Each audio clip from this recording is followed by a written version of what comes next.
മലയാളികളുടെ ഇഷ്ട വിനോദസഞ്ചാര മേഖലകളിൽ ഒന്നാമതാണ് ഊട്ടിയുടെ സ്ഥാനം. എന്നാൽ അടുത്തിടെയായി കേരളത്തിൽ നിന്നുള്ളവർ ഊട്ടി യാത്ര ഒഴിവാക്കുന്ന ഒരു പ്രവണത വർദ്ധിച്ചു വരികയാണ്.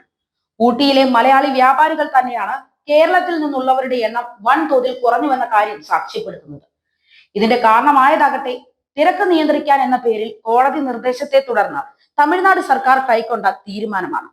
തിരക്ക് നിയന്ത്രിക്കുന്നതിന് തമിഴ്നാട് സർക്കാർ നീലഗിരി ജില്ലാ പ്രവേശനത്തിന് ഏർപ്പെടുത്തിയ ഇ പാസ് കാരണം ടൂറിസ്റ്റുകൾ ഊട്ടി യാത്ര ഒഴിവാക്കുന്നതായിട്ടാണ് വ്യാപാരികൾ പറയുന്നത്.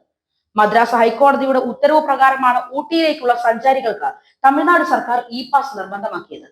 മെയ് 7 മുതലാണ് ഊട്ടിയിലേക്കുള്ള സഞ്ചാരികൾക്ക് ഇ പാസ് നിർബന്ധമാക്കിയത്.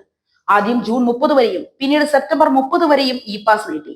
ഇപ്പോൾ കോടതിയുടെ നിർദ്ദേശപ്രകാരം ഇ പാസ് ഡിസംബർ 30 വരെ വീണ്ടും നീട്ടിയിരിക്കുകയാണ്. നീലഗിരി ജില്ലയുടെ പ്രവേശന കവാടങ്ങളിലെല്ലാം ഇ പാസ് പരിശോധന ഏർപ്പെടുത്തിയിട്ടുണ്ട്. ഇ പാസ് ഇല്ലാതെ വരുന്ന യാത്രക്കാർക്ക് നീലഗിരി അതിർത്തി പ്രദേശങ്ങളിലെ ചെക്ക് പോസ്റ്റുകളിൽ ജീവനക്കാർ ഓൺലൈൻ വഴി പാസ് എടുത്ത് നൽകുന്നുണ്ടെങ്കിലും അവധി ദിവസങ്ങളിൽ അതിർത്തിയിൽ വാഹന തിരക്ക് വളരെ കൂടുതലാണ്.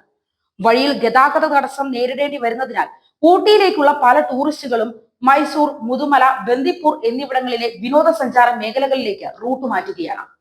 ഇത് ഊട്ടി കേന്ദ്രീകരിച്ചുള്ള വ്യാപാര മേഖലയെ കാര്യമായി തന്നെ ബാധിച്ചതായി ഊട്ടിയിൽ 40 വർഷത്തോളമായി ഹോട്ടൽ ബിസിനസ് ചെയ്തു വരുന്ന മലയാളി അസോസിയേഷൻ പ്രസിഡന്റ് പറയുന്നു. ഇ പാസ് ഏർപ്പെടുത്തിയതോടെ സർക്കാരിന്റെ റിപ്പോർട്ട് പ്രകാരം 60% സഞ്ചാരികളുടെ കുറവുണ്ടായതായിട്ടാണ് നിത്യസത്യൻ പറയുന്നത്.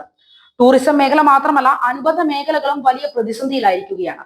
ലോഡ്ജുകൾ, ടൂറിസ്റ്റ് ഹോമുകൾ, ക്വാർട്ടേഴ്സുകൾ, taxi, auto tourism, guide travels തുടങ്ങിയവയെല്ലാം വലിയ പ്രതിസന്ധിയാണ് നേരിട്ടുകൊണ്ടിരിക്കുന്നത്.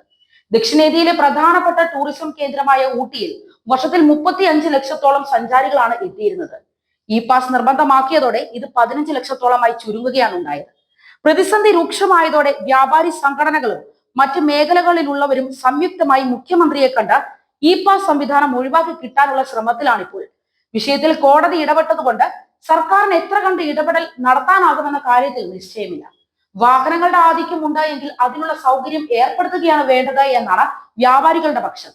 രാജ്യത്തെ ഏറ്റവും വലിയ ടൂറിസം കേന്ദ്രമായ ഊട്ടിയിലേക്ക് സഞ്ചാരികൾക്ക് വിലക്ക് ഏർപ്പെടുത്താതെ റോഡുകളും പാർക്കിംഗ് സൗകര്യങ്ങളും ഉൾപ്പെടെ പശ്ചാത്തല സൗകര്യം മെച്ചപ്പെടുത്തി ഗതാഗത തടസ്സം ഒഴിവാക്കാനാവുമെന്നാണ് മുഖ്യമന്ത്രിക്ക് നൽകാനുള്ള നിവേദനത്തിൽ വ്യാപാരി സംഘടനകൾ ചൂണ്ടിക്കാണിക്കുന്നത്.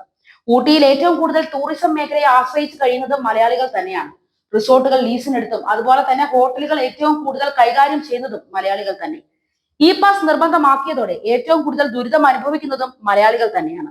ഊട്ടിയിലേക്ക് യാത്ര പോകുന്നവർ തീയതികൾ മുൻകൂട്ടി നിശ്ചയിക്കണം. ഊട്ടിയിൽ പ്രവേശിക്കുന്നതിന് നിർബന്ധിത ഇ പാസ് നിലവിൽ പ്രാബല്യത്തിലുണ്ട്. അതുകൊണ്ട് തന്നെ സർക്കാർ ബസ്സുകൾ വഴി ഹിൽ സ്റ്റേഷനിലേക്ക് പ്രവേശിക്കുന്ന താമസക്കാരും വിനോദസഞ്ചാരികളും ഒഴികെയുള്ളവർ ഇ പാസ് ഉണ്ട് എന്ന് ഉറപ്പാക്കണം. epass.tnega.org സൈറ്റ് വഴിയാണ് ഇ പാസിന് അപേക്ഷിക്കേണ്ടത്. എൻട്രി, എക്സിറ്റ് തീയതി, സന്ദർശനത്തിന്റെ ഉദ്ദേശം, വിലാസം, യാത്രക്കാരുടെ എണ്ണം, വാഹനം, ഇന്ധന തരം തുടങ്ങിയവയാണ് വെബ്സൈറ്റിൽ യാത്രക്കാർ രേഖപ്പെടുത്തേണ്ട വിശദാംശങ്ങൾ. ഊട്ടിയുടെയും കൊടൈക്കനാലിന്റെയും പ്രവേശന കേന്ദ്രങ്ങളിൽ സ്കാൻ ചെയ്യുന്ന ഇ പാസിൽ QR കോഡ് ഉണ്ടായിരിക്കും. ഊട്ടിയിൽ താമസിക്കുന്നതിന് വേണ്ടി ബുക്ക് ചെയ്ത റൂമിന്റെ ബില്ലും ഇ പാസിന് വേണ്ടി സമർപ്പിക്കേണ്ടത് ആവശ്യമാണ്. ഒരു വാഹനത്തിന് ഒരു പാസ് മതിയാകും. വാഹനത്തിൽ യാത്ര ചെയ്യുന്ന എല്ലാവർക്കും ഇ പാസ് വേണ്ട. ഒരു തവണ ഇ പാസിന് രജിസ്റ്റർ ചെയ്ത് യാത്ര പൂർത്തിയാക്കിയ വാഹനത്തിന് വീണ്ടും ഊട്ടി, കൊടൈക്കനാൽ എന്നിവിടങ്ങളിലേക്ക് പോകണമെങ്കിൽ വീണ്ടും ഇ പാസ് എടുക്കണം. തിരക്ക് നിയന്ത്രിക്കുക എന്ന ലക്ഷ്യത്തോടെയാണ് ഇ പാസ് നിർബന്ധിതമാക്കിയത് എന്നാണ് പറയുന്നത്.